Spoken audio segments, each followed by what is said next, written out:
Dewan Perwakilan Rakyat Daerah DPRD Provinsi Sumatera Barat memberikan rekomendasi atas laporan kinerja pertanggungjawaban LKPJ pemerintah provinsi. Sejumlah catatan terdapat dalam rekomendasi LKPJ tersebut.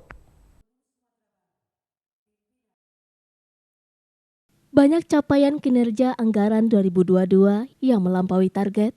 Bahkan ada yang melampaui target RPJMD. Wakil Ketua DPRD Sumbar, Irsyad Syafar, mengatakan dalam rekomendasi LKPJ dari DPRD Provinsi Sumatera Barat, ada beberapa hal yang harus direvisi dari RPJMD sendiri. Targetnya disesuaikan dengan suasana normal, sehingga capaian target kinerja Pemprov Sumbar tahun ini dan tahun depan agar lebih baik lagi. Pembahasan RPJMD dalam suasana COVID-19 yang belum terbayang nanti perkembangan pertumbuhan ekonomi seperti apa. Jadi tentu di antara target itu ada yang belum optimis. Poin yang utama dari rekomendasi DPRD agar ada revisi dari RPJMD supaya targetnya disesuaikan dengan suasana normal. Irsyad menyampaikan poin-poin yang harus direvisi yakni target pertumbuhan ekonomi meskipun terlampaui di tahun 2022 namun masih berada di rata-rata nasional. Karena sebelum COVID-19, pertumbuhan ekonomi di Provinsi Sumatera Barat di atas rata-rata nasional sedikit. Kemudian program pengentasan kemiskinan. Pada tahun 2022, program pengentasan kemiskinan mencapai target, sehingga menjadi penurunan tingkat kemiskinan di Provinsi Sumatera Barat, namun tingkat kemiskinan di Sumbar masih di atas rata-rata nasional.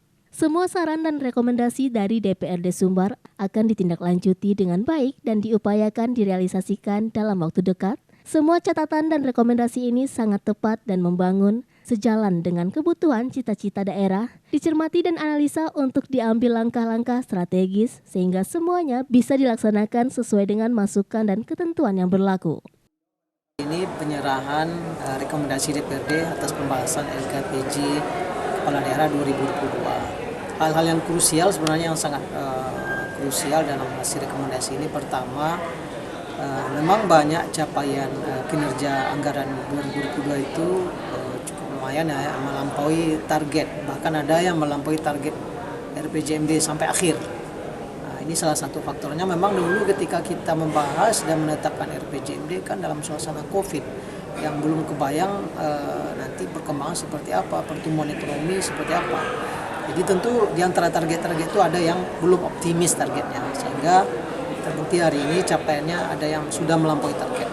Maka ini poin yang paling utama nih dalam rekomendasi DPRD agar ada revisi dari RPJMD sendiri sehingga targetnya kembali disesuaikan dengan suasana normal, sehingga capaian target kinerja pemerintahan provinsi tahun ini tahun depan tentu lebih baik lagi. Misalnya target pertumbuhan ekonomi kita terlampaui di 2022, tapi target itu sendiri kan memang masih berada di bawah rata-rata nasional. Dulu sebelum COVID kita selalu di atas nasional sedikit. Nah ini yang diantaranya perlu dirubah. Juga kemiskinan. Kemiskinan kita mencapai target di 2022, tapi kita masih di atas rata-rata nasional. Nah, sebaiknya ini dulu kita kan selalu di bawah nasional. Untuk kemiskinan, artinya kemiskinan rata-rata nasional lebih tinggi daripada kita. Sekarang kita masih tinggi sedikit di atas nasional. Walaupun secara target RPJMD sudah tercapai, berarti target RPJMD yang perlu diperbaiki. Ada target RPJMD seperti nilai tukar petani, itu saya kira saya akan ikut juga bahas dulu, itu targetnya sudah optimis dan alhamdulillah tercapai. Barangkali kalau mau dinaikkan lagi sedikit karena pertumbuhannya positif itu, barangkali ini efek dari penganggaran 10% APBD untuk sektor pertanian, sehingga NTP kita naiknya bagus gitu. Sampai 110, 112 sampai 113. Yang dulu susah bergerak di 103, 102 gitu. Dari Padang, Sumatera Barat, Tim Liputan iNews melaporkan.